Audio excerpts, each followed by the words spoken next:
তা হবে সবথেকে বড় কোটা, এটাতে আমার কোনো ডাউট নাই। 2018 সালের আমার অনেকগুলো পোস্ট এখন আবার ভাইরাল হচ্ছে, যেখানে আমি সব কোটা আন্দোলনকে যে পক্ষে কথা বলেছি, এবং কোটার যে এটা রিফর্মেশন দরকার, সংস্কার করা দরকার, এইটা যে খুবই প্রয়োজনীয়। আর এই 2024 সালে এসে এটার প্রয়োজনীয়তা আরও বাড়ছে। 18তে যতটুকু ছিল আমার কাছে মনে হয় 24 এসে আরও বাড়ছে। সো এই জায়গাটাতে আমি অ্যাবসোলুটলি তাদের পক্ষে আছি। অ্যাবসোলুটলি আমি মনে করি যে কোটার সংস্কার এইখানে দরকার, এবং এটার প্রয়োজনটা খুবই প্রয়োজন এখন। এইটা 2018 সালে শুরু হয়েছিল কিন্তু ঢাকা বিশ্ববিদ্যালয়ে। আমি নিজে ঢাকা বিশ্ববিদ্যালয়ের স্টুডেন্ট ছিলাম, এবং তখনও আমি এইটাকে একদম প্রপারলি সাপোর্ট করেছি যে মেধা বাংলাদেশের সবথেকে বড় কোটা হবে, এইটার কোনো ডাউট থাকা উচিত না। অ্যান্ড এবারও আমার সাথে অনেকের কথা হয়েছে এই পার্টিকুলার বিষয়টা নিয়ে, অনেকে অনেক সাজেশনও চেয়েছে, আমি পার্টিকুলারলি সাজেশনও দিয়েছি যে এটা করতে হবে বা এটা করার উচিত বা সুবিধা হবে। এখনও সেন্ট্রালি কারোর সাথে ওইভাবে আমার কোনো বৈঠক হয়নি বা কথাবার্তা হয়নি, বাট আলাদা আলাদাভাবে আমি প্রচুর ইউনিভার্সিটির সাথে কানেক্টেড, প্রচুর ইউনিভার্সিটিতে রেগুলারলি যাওয়া হয়, স্টুডেন্টদের সাথে কথাবার্তা বলা হয়, সবসময় তাদের কথা জিজ্ঞাসা করি তারা কোন জায়গায় প্রবলেম ফেস করতেছে। আমি নিজেও চেষ্টা করি অনেক জায়গায় সাপোর্ট করার। সো ওই সব জায়গা থেকে প্রপারলি তাদের সাথে কথাবার্তা বলা হচ্ছে। সেক্ষেত্রে আয়মান ভাই, স্পেসিফিকভাবে এই কোটা আন্দোলনের আপনার অবস্থানটা আমাকে মাফ করে দিতে হবে। আমি গতকালকে কিন্তু এয়ার যখন আসছে, আমি তখন বলছিলাম যে আমার আজকে একটু ঢাকার বাইরে যেতে হবে আব্বুর সাথে, একটা ঝামেলা। তারপর আজকে বৃষ্টি হয়ে রাস্তাঘাট ধ্বংস, সেটা আসতে একেবারে অবস্থা খারাপ হয়ে গেছে। বাট আপনি আমার কাপড় দেখে বুঝতে পারবেন আমি লিটারেলি ওখান থেকে নেমে দূরে আসছি, কোনো কিছু চেঞ্জ করি নাই। মাঝখানে ওকে বলছি যে আমি আজ আসতেছি, দৌড়াচ্ছি। তো আমার সাইড থেকে ইন্টেনশনালি হয় নাই, আমি আবারও ক্ষমা প্রার্থী, মাফ করে দিন আমাকে। আপনার মতো যারা তারকা, তারা কেন আসলে বলে না বা বলতে চায় না, কথা বলতে চায় না এই সকল জাতীয় ইস্যু নিয়ে? আমরা দেখেন আমাদের অনেকগুলো জায়গা থেকে সবসময় যখন স্টুডেন্টদের সাথে আমরা কানেক্টেড থাকি, স্টুডেন্টদের অনেক সমস্যা আমাদের কাছে আসে, এবং আমরা সবসময় চেষ্টা করি জন্য একটা প্রপার ওয়েতে সমাধান দেওয়া যায়।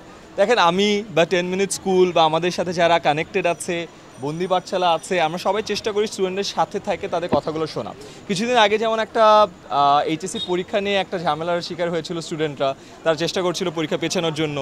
সো এয়ার ছিল, কাব্য ছিল, তারা প্রতিনিয়ত চেষ্টা করেছে স্টুডেন্টদের সাথে বসার জন্য, নিজেরা আলাদা ফোরাম করে বসার জন্য। আমরা প্রেস রিলিজে দিয়েছিলাম, আমরা নিজেরা বসে একটা পুরো যে স্মারকলিপি আছে সেটা পড়েছিলাম, এবং এটা আমাদের যে মাননীয় শিক্ষামন্ত্রী আছে তার কাছেও পাঠিয়েছিলাম।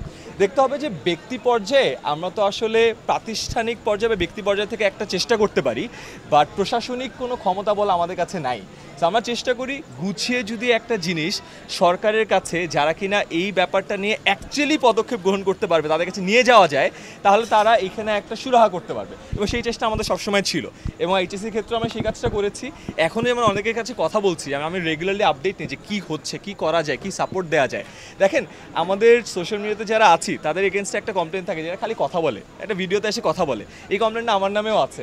সো এগেন আমি এখন চেষ্টা করি, যেহেতু বয়স হয়েছে, অনেকদিন ধরে আছি, আমার কাছে মনে হচ্ছে যে অনেকজনকে চিনি, এখন হয়তো বা জিনিসপত্র একটু গুছিয়ে করলে কাজটার একটা প্রপার রিফ্লেকশন আপনারা পাবেন। অ্যান্ড গুছিয়ে যখন একটা কাজ করেন, ব্যাকএন্ডের কাজ কিন্তু দেখা যায় না। আমি কতজনের সাথে কথা বলছি, কয়টা সার্ভে করছি, তাদের স্মারকলিপি নিয়ে কী কথাবার্তা বলছি, ইন্টারনালি কোন মহলের সাথে কথা বলছি, কোনো দেখা যায় না। আবার এইটা যদি চান যে ব্লগের মতো করে সারাক্ষণ বলবো যে দেখেন আমি এই সাথে কথা বলছি, এই সচিবের সাথে কথা বলছি, এর সাথে কথা বলছি, তাহলে ব্যাপারটা অনেক ফানি হয়ে যাবে।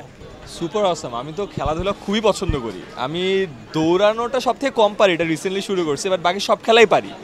ক্রিকেটটা একটু কম পারি, এই জন্য ওদের সাথে খেলাটা একটু পিছাচ্ছি। ফুটবল হলে খুব তাড়াতাড়ি করবো। আর দ্বিতীয়ত হলো আমার বাসা কিন্তু এইখানে, আমার বাসা থেকে দৌড় দিলে এখানে চলে আসা যায়, লিটারালি 5 মিনিট লাগে দৌড়ালে, আমার স্পিড বাড়ছে। সো আমাকে একটা গতকালকে কার্ড দিছে স্পেশাল, আমি মানি ব্যাগে নিয়ে ঘুরতেছি কিন্তু, যেটা কার্ড দিয়েও আমাকে বলছে যে এইখানে ফ্রিতে খাওয়া যাবে। তাই আমি বলছি এই অফারটা দিলে কিন্তু ঝামেলা, আমি অনেক আসবো, বিকজ আমার বাসা এইখানে। সো এইটা নাম্বার দেখালে কি সবাই দেখে ফেলবে কার্ড ছাড়া।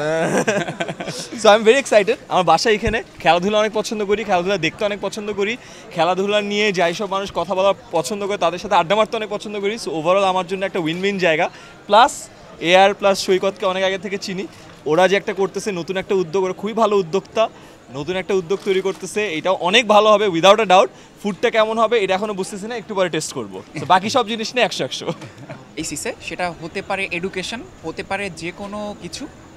শিক্ষার্থীদের এন্ড থেকে আসলে শিক্ষার্থীরা কি চায়, যেহেতু আমরা শিক্ষার্থীদেরকে নিয়েই কাজ করছি, তো শিক্ষার্থীদের বলা কথাগুলো যাতে প্রপার দাবি দেওয়াগুলো যাতে প্রপার জায়গাতে পৌঁছায়, সেটা আমরা অতীতেও করে এসেছি, ফিউচারে অবশ্যই করব।